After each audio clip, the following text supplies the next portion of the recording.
usually expect like a certain baseline of messy drama when you turn on a reality television show, Like you know?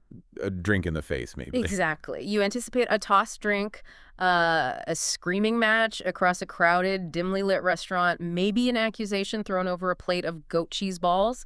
But what the Valley is giving us right now, It's dark. it is so dark. It is currently providing more psychological warfare than like a sociology experiment conducted in a secret underground bunker. Truly. The lack of self-awareness is so staggering, it requires clinical study at this point. A masterclass in deflection, projection, and deeply unhealed trauma just playing out in real time. And honestly, I am completely feral over it. Feral is a word.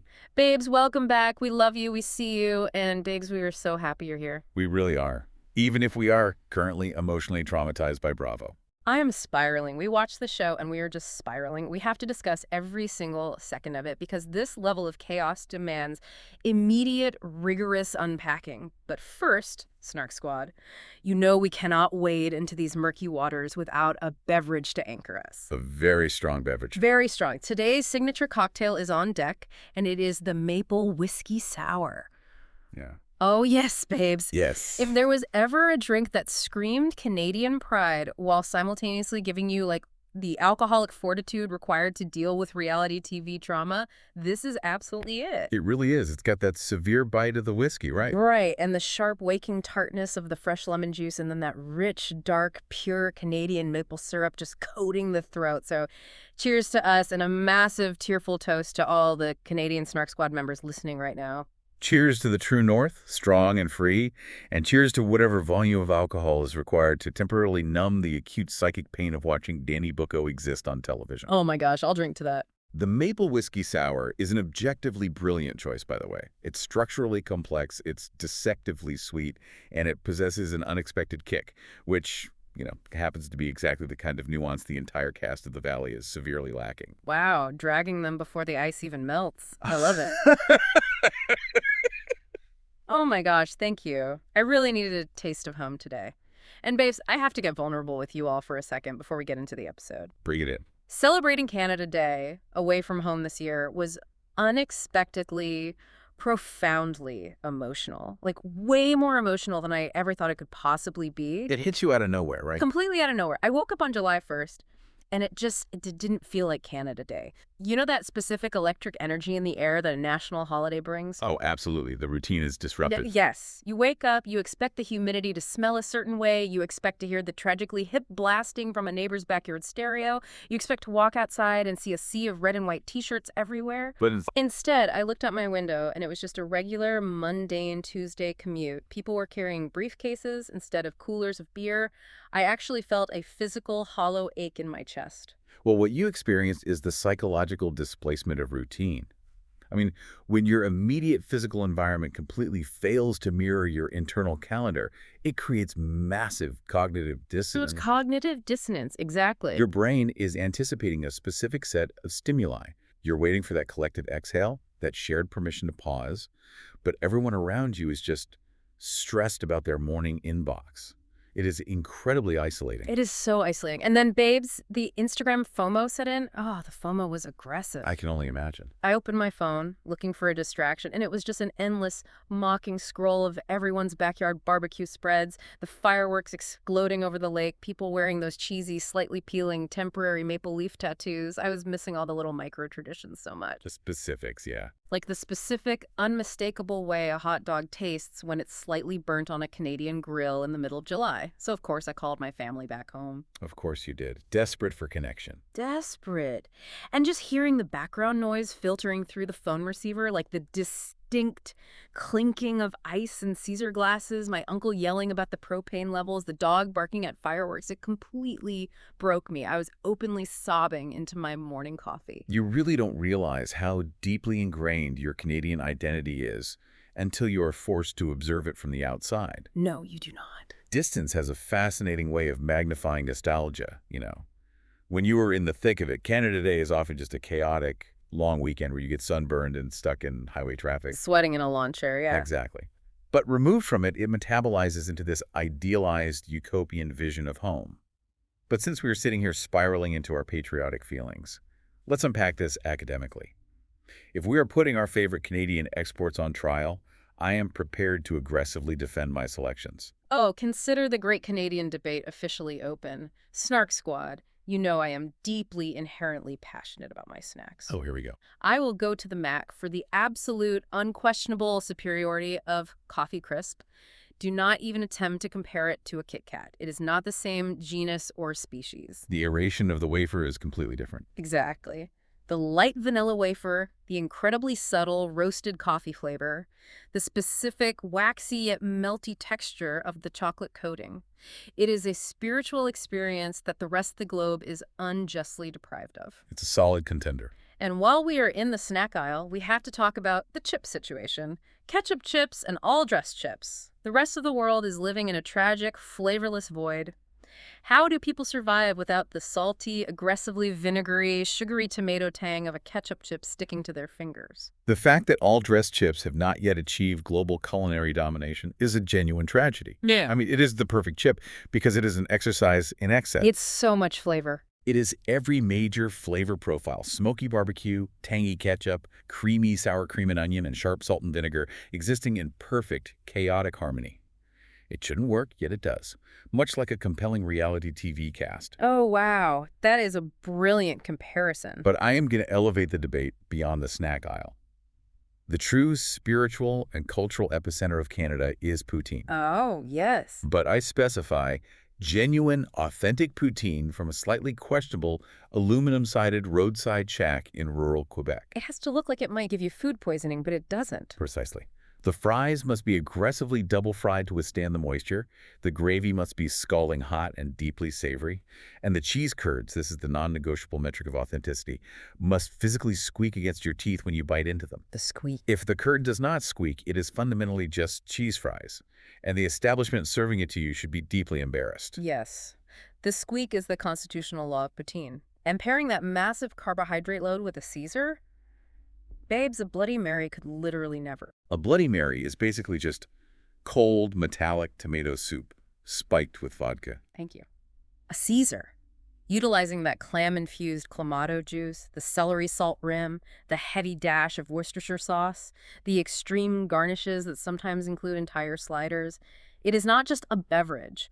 It is a meal. It is an elite hangover cure. It is a lifestyle. It's structural engineering in a glass. But beyond food, it's the unmatched, fleeting vibe of a Canadian summer. The cottage weekends, driving 3 hours up north, sitting on a weathered wooden dock, inhaling the damp pine trees and aggressive mosquito repellent. Jumping into a breathtakingly freezing cold lake. Yes. There is a specific, desperate magic to it because we collectively know it is only going to last for about 8 glorious weeks before we are unceremoniously plunged back into the frozen tundra. That brevity is precisely what creates the magic. It enforces a frantic, almost hysterical appreciation for good weather. You cannot waste a sunny 75-degree day because it might be the last one you see for 9 months. But my defense of the nation lies in the cultural anchors. The sheer, inescapable ubiquity of Tim Hortons. Oh, Tim. It is not fundamentally about the quality of the coffee. I mean, it is a communal gathering space, an egalitarian equalizer, where construction workers and executives stand in the exact same line for a double-double. And hockey culture.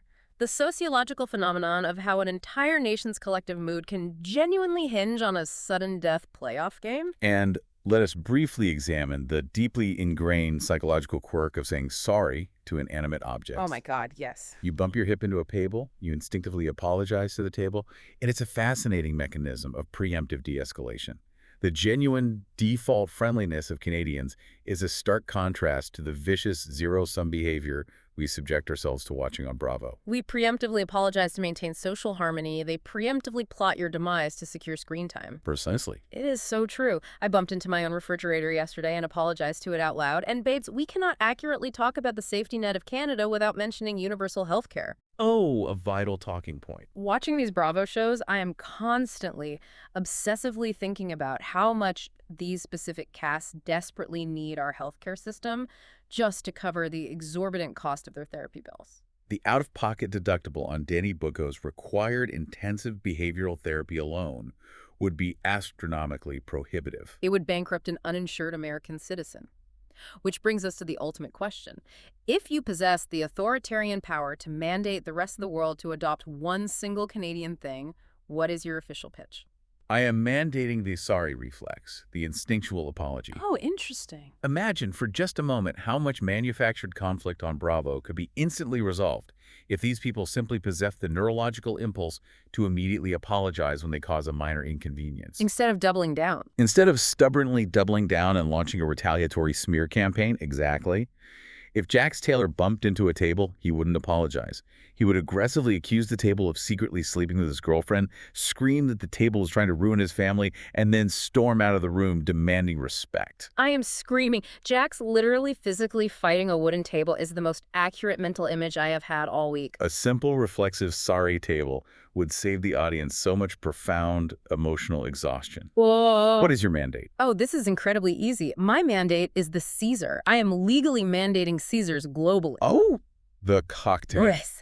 I need to be able to go to a chic brunch in Los Angeles or London or Tokyo and not have to exhaustively explain what Clamato juice is to a confused bartender. Yeah. I want a spicy, salty, deeply savory, clam-infused vodka drink with a massive pickled spicy bean in it, and I want it everywhere I travel. A noble, albeit sodium-heavy pursuit. Okay, speaking of surviving harsh environments, let's play a quick game. Which Bravo cast member from any franchise would actually genuinely survive a brutal Canadian winter?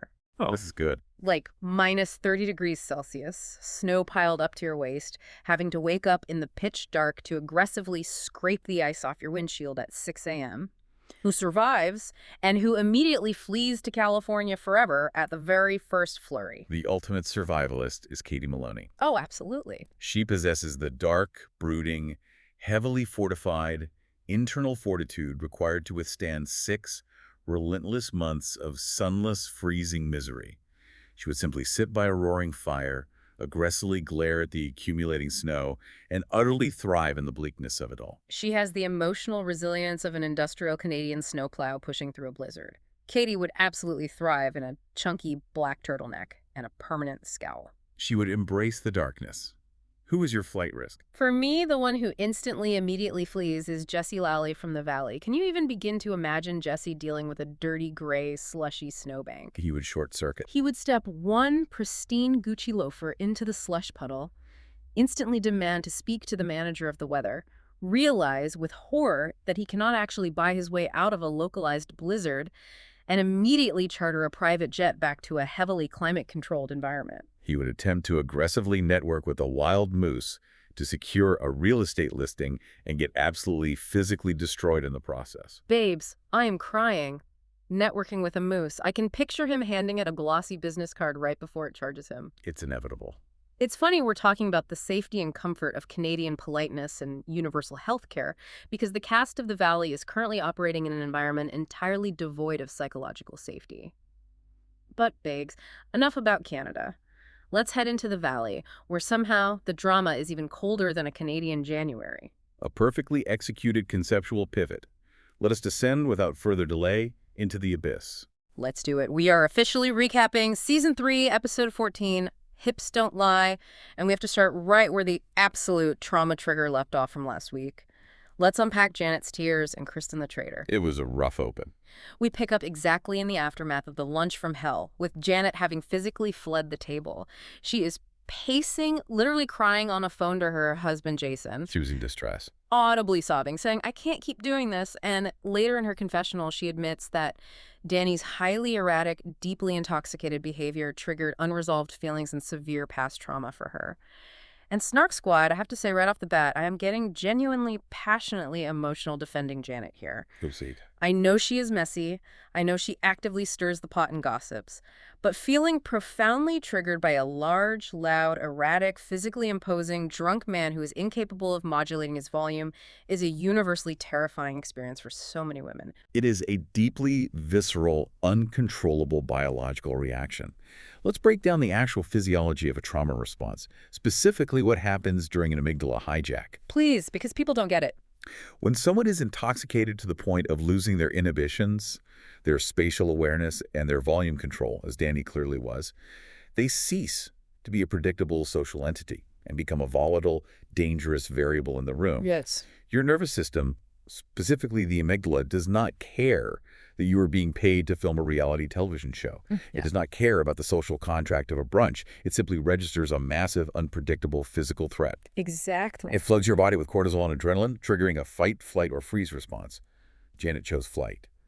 What is truly fascinating and fundamentally horrifying here is the immediate aggressive dismissal of her physiological reality by the rest of the group. It is the dismissal that is so triggering to watch. Jesse and Nia instantly, almost reflexively, claim Janet is just running away from conflict. Nia sits there with this cold expression and says she just doesn't believe Janet's apologies anymore. It's chilling.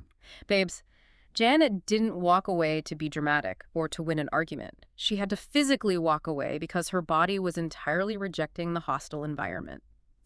It is so incredibly toxic and backwards that Janet cannot even sit down and calmly explain the root of her trauma to this group. Because she knows they weaponize it. Yes, she knows, and we all know as viewers, that Danny and Nia would immediately twist her explanation into a personal, vicious attack on Danny's quote-unquote good character. Nia and Jesse's immediate reaction is a textbook clinical case of prioritizing the comfort and reputation of the aggressor over the actual physical and psychological safety of the triggered individual. Oh, say that again. It is the missing stair theory in action. Danny is the broken stair in the house. Instead of fixing the stair, meaning holding Danny accountable for his aggressive drunkenness, the group has decided to just quietly step over it. Wow, that makes so much sense. And when Janet trips on the broken stair, the group blames Janet for not watching her step. Nia is operating exclusively as Danny's aggressive PR manager. Any narrative that paints him as threatening or unsafe must be immediately squashed and discredited. It's gaslighting on a massive scale. Exactly.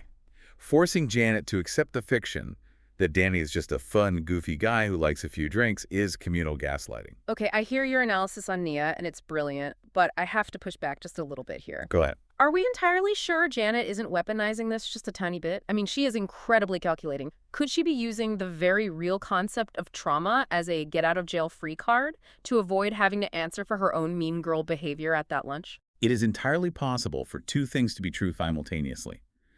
Janet can be a manipulative gossip who orchestrated a confrontation, and she can also be genuinely physiologically triggered when that confrontation spirals into loud male aggression. Okay, fair. The human brain is capable of being both calculating and traumatized.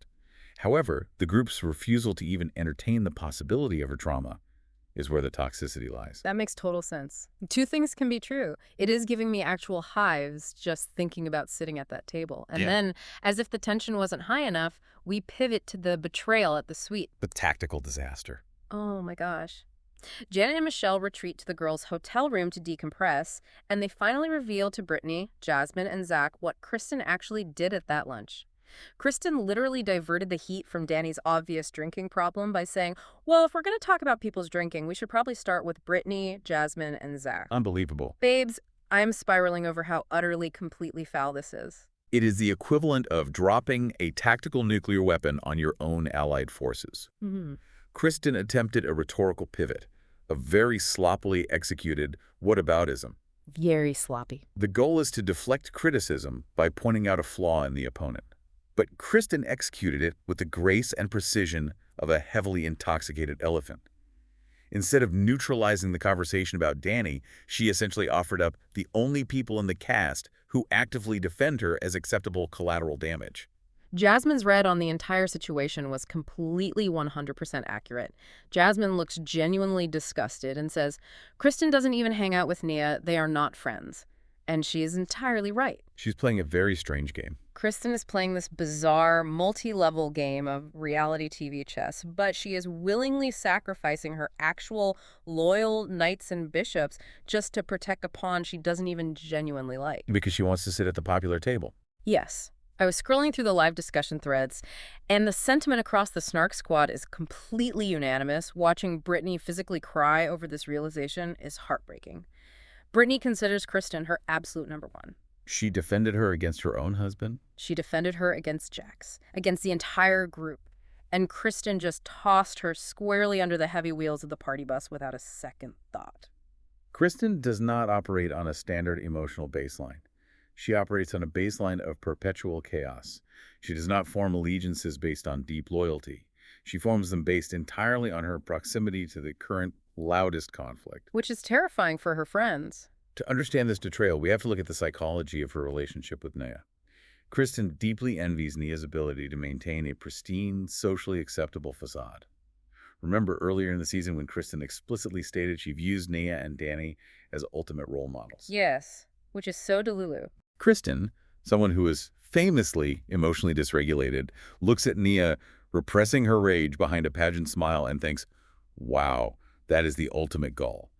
So she aggressively defends Danny in a desperate, pathetic attempt to impress Nia. It's so sad. She is completely, tragically oblivious to the fact that in doing so, she is violently alienating the only human beings in Los Angeles who actually tolerate her true nature. It is profound self-sabotage masquerading as clumsy diplomacy. It is tragic. It's like watching a car crash in ultra slow motion. Okay, we need to cleanse our palate and move to the beach scene because despite the absolute smoldering wreckage of their friendships, they all still put on swimsuits and go to the ocean together. As one does. And babes, we have to take a moment to celebrate divorced Michelle. She and Kristen go completely topless in the ocean, and Michelle is undeniably feeling herself. She really was. She slips out of her dress, looks right at her ex-husband Jesse on the sand, and says, "Don't look, it will be amazing for your real estate career." I screamed out loud in my living room. I love seeing her thriving, reclaiming her physical body after feeling suffocated for so long. It was a very rare, fleeting moment of levity and self-assuredness in an otherwise oppressive episode. I will concede that the divorced Michelle persona is certainly a vastly more compelling television character than miserably married Michelle. Way more compelling. The shedding of the physical garments was a clear visual metaphor for shedding the constraints of her dead marriage. However, as an analyst, I must immediately pivot and examine the glaring, almost blinding hypocrisy that follows this display of empowerment. Oh, I know. I know exactly where you were going with this. You're going to bring out the analytical hammer and smash my joy. I must, because it is my duty. Dude. Because while we can celebrate her empowerment in the waves, we absolutely cannot ignore the massive narrative dissonance occurring on the sand. Michelle sits down, wraps herself in a towel, and explicitly tells Jesse that it is extremely awkward and uncomfortable for her to sit there and watch him being so overtly affectionate and intimately kissing his new girlfriend, Lacey, right in front of her face. And she points out quite accurately and painfully that Jesse was never, ever affectionate with her during their entire 5-year marriage. Which is a valid pain. It is devastating. Think about the psychology of that. To sit there and watch the person who actively withheld physical affection from you for half a decade suddenly turn into an attentive, doting Romeo for a woman he literally just met, that profoundly hurts. I am not discounting the validity of her pain. It is undeniably a massive narcissistic injury to see your former partner easily provide someone else with the exact emotional currency they actively denied you. But let us rewind the archival tapes to last season. Michelle eagerly, aggressively paraded her ex-boyfriend Aaron Nosler around this exact same friend group while she and Jesse were still deeply enmeshed in the agonizing fallout of their marriage. I forgot about Aaron. She was overtly lovey-dovey with Aaron. She deliberately flaunted that relationship to assert dominance. So for her to sit on that beach and attempt to establish a strict moral boundary regarding public displays of affection when she enthusiastically crossed that exact same boundary a year prior to hurt Jesse, the hypocrisy is staggering. It is a massive double standard. It is post-divorce weaponization. And Jesse's reaction, or rather his chilling lack of reaction, is deeply telling. He is completely stoic. He looks at her with the cold, dead, unblinking eyes of a great white shark that has just consumed a very expensive meal. He really doesn't care. He's just sitting there adjusting his sunglasses, basically saying, "Noted and filed away. Anyway, I'm going back to making out with Lacey." He is a reinforced steel fortress. It's brutal to watch. I still defend Michelle's right to be hurt, but I see your point about the double standard. But the awkward beach piece does not last long at all because the sun goes down and it is time for the big, slutty gay party bus. Oh, good heavens. Zack Wickham, our deeply chaotic king, demands that for his birthday celebration, everyone must dress up in an aggressive Ho-era theme. It is giving massive pride at SUR energy, and I am entirely obsessed with the aesthetic. But, babes, We have to pause everything to talk about Tom Schwartz. We absolutely must. The visual of him stepping onto that bus will haunt my waking nightmares for the foreseeable future. I laughed so hysterically, I nearly choked on my whiskey sour. Schwartz shows up in a black lace, entirely sheer shirt, a literal leather-spiked dog collar around his neck, and stark, powdery white face paint. It was a choice. He earnestly claims he is tapping into his repressed, slutty little goth guy persona. The Reddit comments were sending me into the stratosphere. People were comparing him to the Babadook. The Babadook is generous. Someone said he looks exactly like the corpse in Weekend at Bernie's, just being silently propped up in the background of everyone else's intense emotional breakdowns. The visual juxtaposition of Tom Schwartz, dressed precisely like a Victorian ghost who wandered out of a graveyard and into a suburban Hot Topic, standing completely silently while marriages disintegrates around him, is nothing short of high art. It's peak Bravo. It is the absolute purest distillation of Bravo's surrealism. But let's look at the why. Why does Tom Schwartz do this? He hides behind costumes. Oh, he definitely does. Whenever the emotional stakes in his environment reach a boiling point, he regresses into an absurd character to avoid having to engage with the reality of the situation.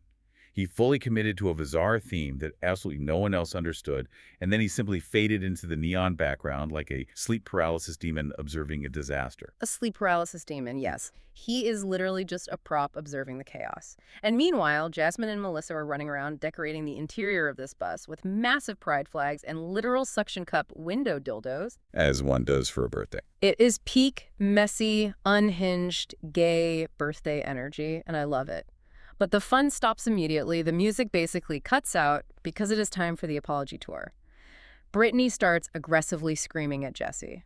Brittany, who the Snark Squad on Reddit very astutely observed, has clearly been heavily pre-gaming all afternoon. Heavily. She is loudly demanding a formal apology for Jesse lumping her in with Jax Taylor during the massive fight the previous night. And this is precisely where the profound emotional exhaustion sets in for the viewer. Brittany is deeply offended at being compared to Jax, which frankly represents a fascinating, almost clinical lack of self-awareness. Completely delulu. Considering she willingly married him, aggressively defended his atrocious behavior for an entire decade on national television, and shares a biological child with him. If you lie down with dogs, you cannot act shocked when people assume you have fleas. Exactly. But Brittany's lack of insight aside, Jesse's underlying motivation in this argument is the real psychological issue here. Oh, totally. Jesse reveals he is still harboring deep, simmering resentment over a specific rule Brittany made at Michelle's party over a year ago, the infamous Lacey cannot meet baby Isabella rule. A grievance from a year ago. Babes, what absolute Delulu land are we living in right now? They've already fought about this on camera. They already hashed it out and apologized for this months ago. Why are these grown adults holding on to these petty grudges for an entire calendar year? Because they possess absolutely no other compelling storylines, and more importantly, they fundamentally lack the emotional maturity required to actually process and release resentment. They hoard it. They hoard grievances like currency. Jesse is actively using this historical expired grievance to internally justify his current cruelty towards the group. It's a classic transparent deflection tactic. Instead of addressing Brittany's current anger, he redirects the argument to her past transgression to put her on the defense. It is an exhausting way to communicate. It requires the viewer to maintain a mental, color-coded spreadsheet of petty slights dating back to 2023 just to understand why two adults are screaming at each other on a moving party bus covered in phallic decor. It's too much math. Too much math for my brain. I need a flowchart just to watch them drink tequila. And then, just as the screaming reaches a fever pitch, as if the universe itself decided we desperately needed a slapstick comedy break to relieve the tension, we get the street sign incident. The universe delivered. Let me paint this picture for you, Snark Squad, because it is pure, uncut reality TV absurdity. They are riding on the top, open-air level of this double-decker party bus. Out of nowhere, a bird literally poops directly onto Zach's arm. Nature's vengeance. Jasmine, being a loyal friend, grabs a napkin and is trying to wipe the bird poop off him. Zach is totally distracted, looking down in disgust at his arm, and bam! The bus moves forward, and he instantly, violently smacks his forehead directly into a massive, heavy metal street sign passing overhead. The comedic timing of the universe is unparalleled and cannot be replicated in a writer's room. It is a sequence of events so perfectly organically stupid that if you wrote it into a sitcom script, a network executive would reject it for being entirely unbelievable. It was honestly so scary for a second, but then immediately so funny. The aftermath is pure chaos.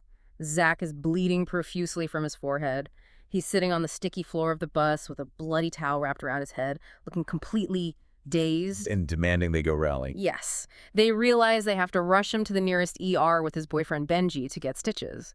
But as he is being literally hauled away into an Uber, he is screaming back at the group, "Go rally! Go to the gay bar without me! Rally for me!" Like a fallen soldier. He is treating this minor head wound like he's a brave soldier going down in the trenches, sacrificing himself so his platoon can keep partying. And my absolute favorite Reddit observation of the entire night, a user named Old Man Benji commented that Zack is using this head injury exclusively as undeniable medical proof that his hair is actually real. Because they had to stitch his actual scalp. Exactly. That observation is brilliant because it is entirely accurate. The vanity completely supersedes the concussion protocol. It is remarkable human behavior. His internal monologue is, look at my bleeding, lacerated scalp. Observe the structural integrity of the follicles. He happily sacrifices his cranium for the sake of aesthetic authenticity. Iconic. Give him an Emmy for bravery in the face of bird poop. Truly. Which brings us to the core of the episode. The group actually listens to Zack's dying wish and arrives at the gay bar. And before they even walk through the front doors, Naya pulls Danny aside in the alleyway. She looks at him and explicitly warns him, "Baby, no hip movement tonight. People are uncomfortable. You need to control yourself." This specific exchange is the absolute crux of the episode's psychological drama. It demands deep analysis. We must ask the critical question. Is Naya actually genuinely trying to protect the group from his obnoxious behavior, or is she intentionally covertly triggering Danny? Okay, my instinct is to defend Nia because she just looks so incredibly tired. She is pumping breast milk, she has 5 kids, she has a husband who acts like a frat boy.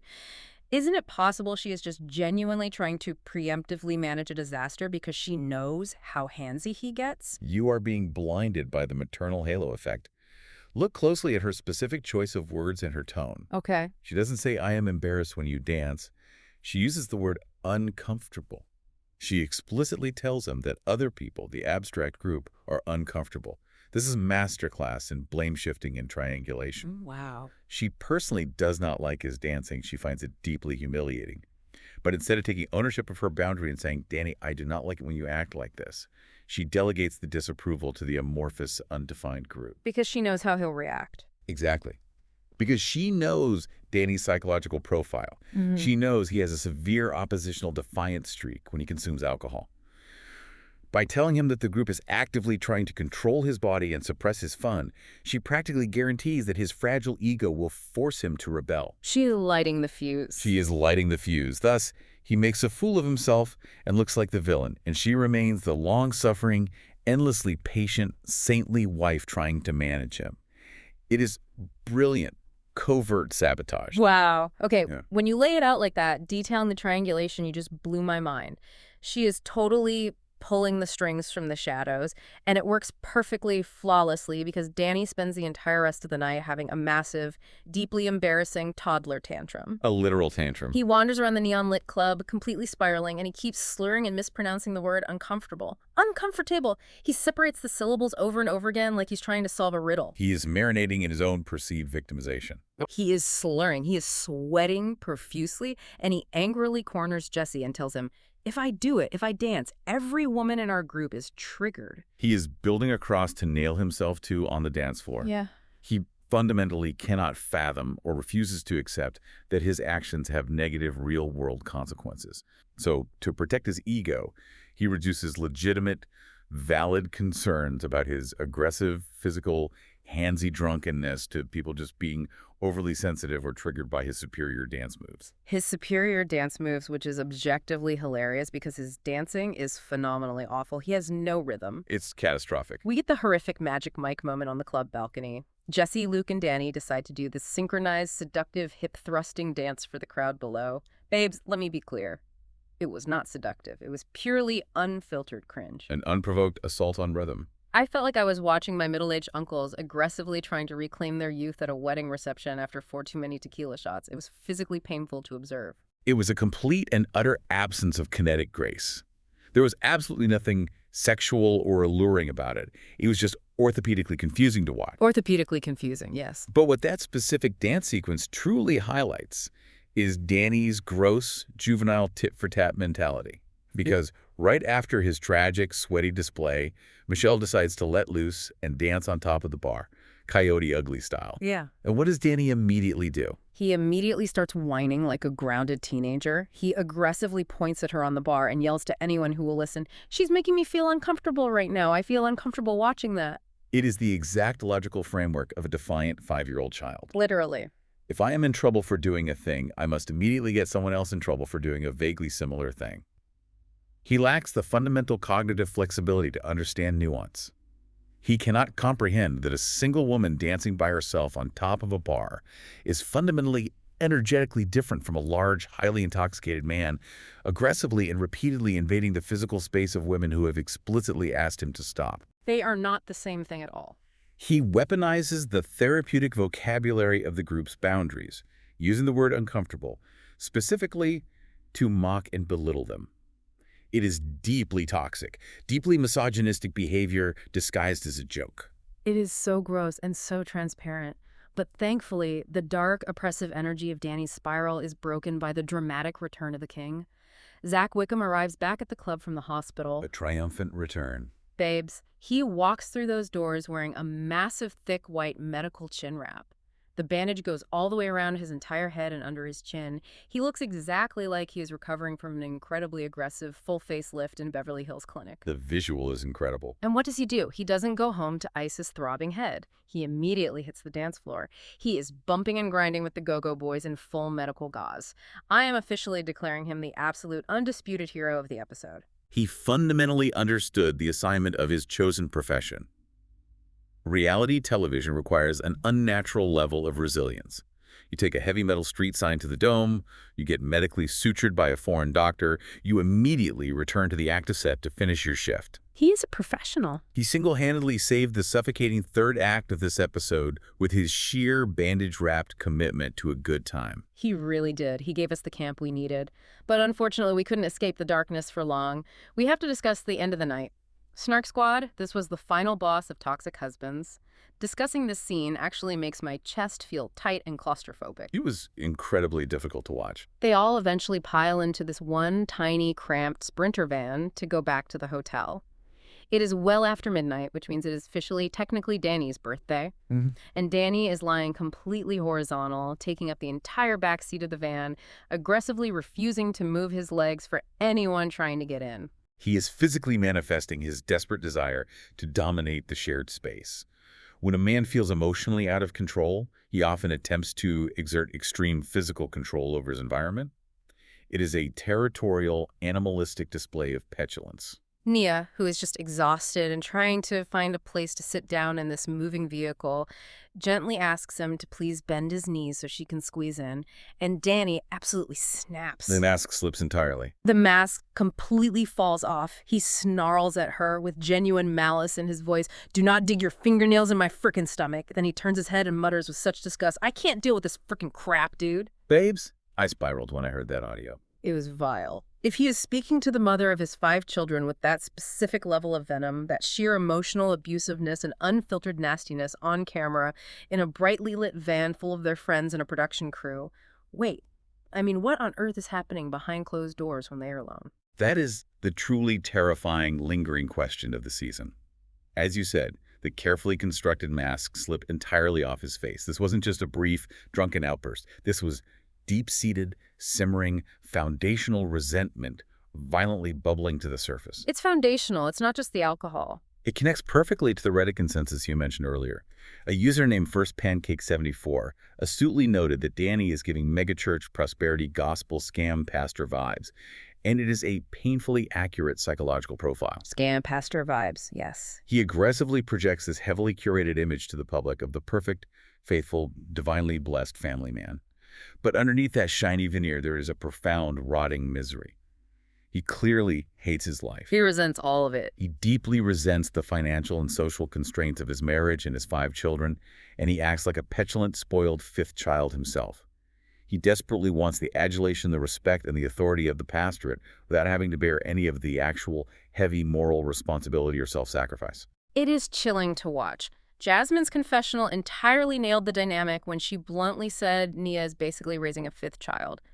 But the episode, because Bravo is brilliant at editing, gives us one final, perfect visual juxtaposition to end the chaotic night. The van scene ending. Yes, in the very back of the van, while Danny is radiating this dark, toxic, suffocating rage, Janet is literally squatting and peeing into a plastic cup because the van ride is too long, while Jasmine holds up a denim jacket to shield her from the cameras. Classy. And right next to that, Zack, in his full-face medical bandage, happily and earnestly declares, "This might be one of my favorite birthdays ever." It is the absolute perfect, absurd ending to the chaos. It perfectly encapsulates the bizarre duality of the valley. In one corner of the vehicle, you have deep, unsettling psychological despair and the active decay of a marriage. In the other corner, you have basic biological imperatives being handled with reckless, absurd, drunken camaraderie. It is absolute cinema. Absolute cinema. Okay, babes, we need to take a deep, collective breath and transition because we have so much more to unpack. Before we close the book on this week, we have to hold court. We need to put these three massive conflicts on trial. Valley Court is in session. I will argue a side, you argue a side, and then I will deliver the final snarky verdict. Let's start with conflict one. Janet versus the group. Is Janet weaponizing her tears to avoid accountability for her mean girl behavior, or is the group completely, wildly insensitive to her trauma triggers? You go first. I will aggressively take the side of Janet. Listen, the court must recognize that trauma does not operate on a convenient, polite schedule. Janet was confronted by a large, loud man who was visibly intoxicated. Her nervous system went into immediate fight or flight. Walking away and crying is not a calculated PR strategy. It is a biological reaction. The group demanding she sit there and articulate her boundaries perfectly while actively being triggered is cruel and unusual punishment. A strong opening statement. However, the defense counters that Janet has a well-documented historical pattern of deploying her own fragility as a tactical shield. She does do that. Whenever she is cornered by the consequences of her own relentless gossip or machinations, she suddenly, miraculously becomes the victim of the harsh environment. By citing an unnamed, unspecified past trauma, she cleverly creates an emotional boundary that cannot be crossed or questioned by the cast without them looking like absolute monsters on television. Oh, that's a good point. It is the ultimate reality TV trump card. You cannot hold me accountable for my cruel words today because my words were a trauma response to my past. It holds the entire group dynamic hostage. Okay, that is a highly effective, strong argument. But my verdict, the group is guilty of being insensitive blockheads. Even if Janet is using it as a shield to deflect from her gossiping, you fundamentally do not mess with someone's trauma triggers. You let them leave the room. Verdict goes to Janet. I will accept this ruling, pending a full psychiatric evaluation of the plaintiff. Fair enough. Moving to conflict 2. Michelle versus Jesse on the beach. Is Jesse being needlessly, vindictively cruel with his overt PDA with Lacey, or does Michelle have absolutely zero leg to stand on after the Aaron Nosler era? I will prosecute Michelle on this one. How about it? Your Honor, the plaintiff is exhibiting staggering, blinding cognitive dissonance. Last season, she introduced Aaron Nosler to this exact same social circle, parading him around the cameras while the ink on her separation paperwork wasn't even dry. She sure did. She firmly established a legal precedent that bringing new romantic partners into the group dynamic to flaunt is acceptable behavior. To now demand Jesse censor his affection simply because she finds it awkward to witness is a clear hypocritical violation of the established case law. She has no leg to stand on. I am fiercely defending my newly divorced queen, Michelle. Yes, she brought Aaron around last year. But Jesse's PDA with Lacey feels distinctly vindictive. He is aggressively making out with Lacey directly in Michelle's direct line of sight, specifically because he knows Michelle explicitly said he never showed her that kind of passion in 5 years of marriage. It is a calculated move. It is a targeted, surgical strike to her self-esteem. He isn't just kissing his girlfriend. He is actively using Lacey as a human prop to inflict maximum emotional damage on his ex-wife. The verdict in this case is clear then. A mistrial due to mutual, overwhelming toxicity. They are both entirely guilty of using their new, shiny partners as disposable pawns in their ongoing, bitter post-marital war. They are sentenced to exist in entirely separate social circles for the rest of eternity. I love that sentence. Banishment. Okay, final case on the docket. Conflict 3. Nia versus Danny. Is Nia secretly pulling the strings behind the scenes to make Danny look bad on camera? Or is she simply a victim of a deeply miserable, toxic man who absolutely refuses to grow up? I am taking Nia as the victim. Babes, look at the footage from the van ride. Nia is desperately trying to manage an explosive, resentful toddler of a husband while also pumping breast milk in public and managing the logistics of 5 small children at home. She is clearly terrified of his unpredictable reactions, so she tries to preemptively manage his behavior by softly saying the group is uncomfortable, hoping peer pressure works where her own pleas fail. She is just a woman surviving a deeply toxic marriage. The defense vehemently argues that Nia is a highly trained covert operative. A covert operative. She is exceptionally image-conscious, having been trained in the pageant circuit. She realizes Danny's drunken buffoonery is actively ruining their marketable brand as the perfect Christian couple. But instead of confronting him directly on camera, which would shatter the illusion of their perfect marriage, she engages in advanced psychological warfare. This is so dark. She tells him not to move his hips.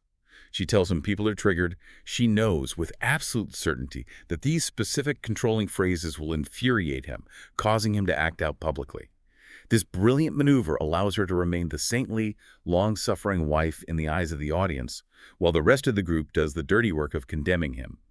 She is the undisputed puppet master. Oh my god, the puppet master theory is so incredibly dark, but I have to deliver my verdict. Danny is guilty.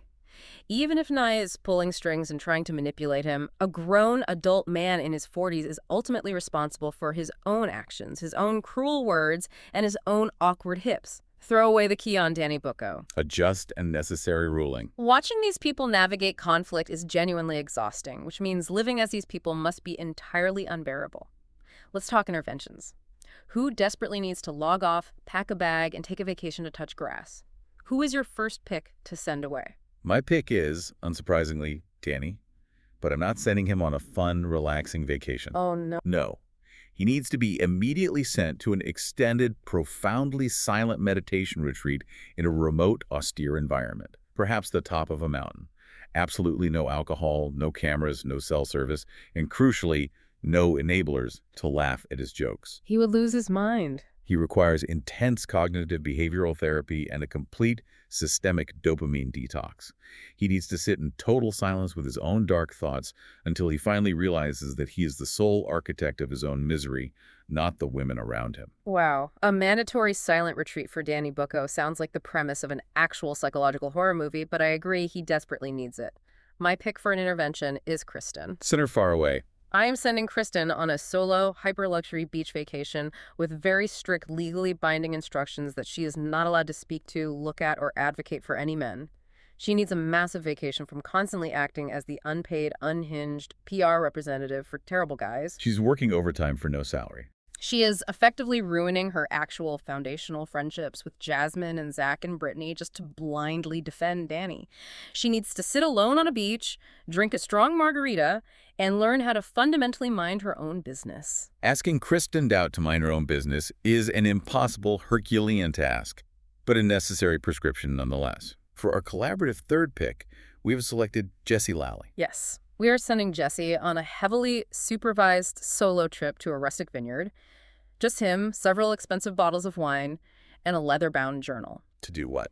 He needs to actually genuinely process the grief of his divorce. He is currently using Lacey as a human shield and a shiny prop to make Michelle jealous, and he is holding on to petty grudges from a year ago because he has an ocean of unexpressed toxic rage. Go to Tuscany, Jesse, take off the loafers, stomp some grapes with your bare feet, and just cry it out. Intensive therapy via European viticulture. I fully support this treatment plan. Okay, since we started this episode completely drowning in Canadian nostalgia, I have a hypothetical scenario for you. Imagine this exact cast, in their current fragile emotional state, forced to spend one entire week together in a snowed-in, rustic cabin in Canada. A nightmare scenario. Let's spiral into this chaos. Who complains the most about the elements? It is a fiercely tight race, but Jessie Lally ultimately takes the crown for relentless complaining. He would arrive in rural Canada entirely expecting a curated 5-star Michelin culinary tour. Oh, he would expect truffle shavings on his poutine. Precisely. The very moment he is forced to walk 3 blocks in a punishing wind tunnel of -20-degree air, inevitably slipping on invisible black ice in his smooth-soled designer boots just to eat a heavy smoked meat sandwich in a crowded, drafty diner, his entire psyche would absolutely shatter. It would break down. He would incessantly complain about the lack of thread count of the rustic wool blanket, the unavailability of sparkling water, and the traumatic fact that his expensive hair product has literally frozen solid to his scalp. Jesse frantically trying to thaw out his hair product with a hairdryer is so deeply accurate. But I actually think Danny would throw an absolute nuclear tantrum the very first moment he is asked to participate in a basic household chore. Manual labor. He would despise it. Imagine asking Danny to wake up early and shovel the snowy driveway. He would scream, "You're making me uncomfortable. I'm triggered by this shovel. The group is trying to control my manual labor." He would just aggressively lie down flat in the snowbank and refuse to move, exactly like he did in the back seat of that van. It's a highly probable outcome. But who would actually adapt and thrive in this harsh environment? Zack Wickham, without question or hesitation. Zack, he would absolutely find the ultimate cozy, aesthetic cabin core moments. Yes, he would. Zack would view a catastrophic Canadian blizzard not as a dangerous weather event, but exclusively as a high-fashion wardrobe opportunity. He would arrive draped in fabulous floor-length faux fur coats, oversized cashmere scarves, and designer moon boots. He would refuse to go outside. Completely refuse. But he would sit right by the roaring fire holding a steaming mug of hot cocoa, purely as an aesthetic prop, happily gossiping and stirring the pot while the blizzard violently rages outside the window. He would be entirely safely in his element. He would look so incredibly chic with a medical bandage around his head peeking out from under a massive faux fur Russian hat. Now, who accidentally starts an international diplomatic incident? It has to be Kristen, right? Oh, Kristen would undoubtedly cause a massive diplomatic crisis at a rural Tim Hortons drive-thru. Over what? She would order a highly specific coffee. They would accidentally hand her a regular double-double, and she would completely spiral into paranoia. She would somehow accuse the terrified 16-year-old barista of actively conspiring with her ex-boyfriends in Los Angeles to sabotage her morning caffeine intake. She would. She would demand to speak to the Prime Minister, and it would end with her violently throwing a cardboard box of Timbits at the illuminated menu board. I can clearly see the powdered sugar Timbits flying through the freezing air in slow motion. And lastly, who miraculously becomes everyone's favorite housemate? That's an easy one. I have to give this title to Jasmine. She is already the designated peacekeeper of the group. She would be serving incredible winter looks in her snow boots, calmly wiping sticky maple syrup off people instead of bird poop, and just completely peacefully dissociating on the couch while the rest of them violently fight over the cabin thermostat. Jasmine is truly the only cast member who possesses the advanced emotional regulation required to survive the harsh Canadian elements and the toxic cast dynamics simultaneously. Truly. Okay, babes, let's look at the mess forecast. We need to hand out our official awards for the week and make our predictions. What is your biggest surprise of the episode? My biggest surprise was, undeniably, Tom Schwartz actually fully committing to a costume theme. The Babadook. The man is usually a walking portrait of beige, sartorial ambivalence. To see him arrive on a bus in full powdery white face, a spiked dog collar, and sheer black lace was deeply, viscerally unsettling, yet undeniably impressive. He leaned completely into the absurdity of the moment, even if the aesthetic was clearly a subconscious cry for psychiatric help. It was absolutely terrifying, but I have to respect the hustle. My biggest disappointment, hands down, is the dark realization that Nia and Danny are somehow the rotting center of this entire season. They really are. They came onto this show aggressively trying to sell us this perfect, shiny, prosperous pageant queen and successful actor facade.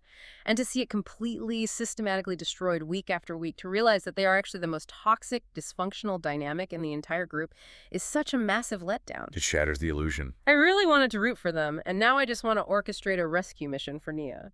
The carefully constructed facade has entirely crumbled, revealing the structural rot beneath the surface. Now, for the MVP of the episode, I believe we are in complete agreement here. We absolutely are. MVP officially goes to Zack Wickham, getting a literal bloody concussion from a street sign, being rushed to a foreign ER for scalp stitches, and then immediately returning to the gay bar in a medical chin strap just to shut down the dance floor. Unmatched dedication. That is legendary, top-tier reality television behavior. Put him in the Bravo Reality TV Hall of Fame right this second. He demonstrated an unparalleled, almost frightening commitment to the narrative arc. Finally, let us cast our gaze forward. I need one bold declarative prediction for next week's episode. Okay, my bold prediction is that Janet is finally going to snap under the pressure and reveal exactly what those mysterious, unresolved feelings are. Oh, she's going to spill it. She is going to specifically name the trauma. She is going to say exactly what Danny did or who he reminds her of, and it is going to set off a nuclear bomb in the middle of the friend group. There will be absolutely no going back when she says it out loud. What is your prediction? My prediction is a total structural collapse of a marriage. We're going to witness a massive, unfiltered, on-camera implosion between Nia and Danny once they think the producers have packed up their main equipment for the night. Oh, the hot Well, level. the pressure cooker is whistling at maximum capacity. Nia's passive-aggressive controlling management style and Danny's violently boiling resentment simply cannot coexist in the same space much longer. The van ride was merely a preliminary tremor. Next week is the catastrophic earthquake. I have literal goosebumps. I am completely not ready for the darkness, but I'm also setting my DVR immediately. Snark Squad, we urgently need you to weigh in on all of this chaos. Get in the comments, get in our DMs. We want to know, what specific Canadian thing could you absolutely never live without? Are you passionately Team Coffee Crisp or Team Ketchup Chip? And we require your sociological assessments of the cast. Which specific cast member do you believe would genuinely physically survive a Canadian winter? And who, in your expert estimation, is actively carrying this entire season on their back? Let us know. Thank you all so incredibly much for listening and spiraling with us today. Babes, you know the drill. Please subscribe, leave us a glowing 5-star review, and share this recap with another Bravo-loving babe in your life. It means the absolute world to us. It allows us to continue analyzing these fascinating, deeply flawed psychological case studies with you week after week. Exactly. And babes, we want to leave you with one final, lingering, terrifying thought to mull over before the next episode officially drops. If Danny Bucco's behavior is this aggressive, this violently resentful, and this undeniably toxic while the camera crews are literally rolling high-definition lenses directly in his face, Well, this is the real question. what exactly is he doing, and how exactly is he speaking to his wife when those producers pack up their equipment and leave them entirely alone for the night? A profoundly chilling thought indeed. Stay cozy, stay shady, and we'll see you on the snark side.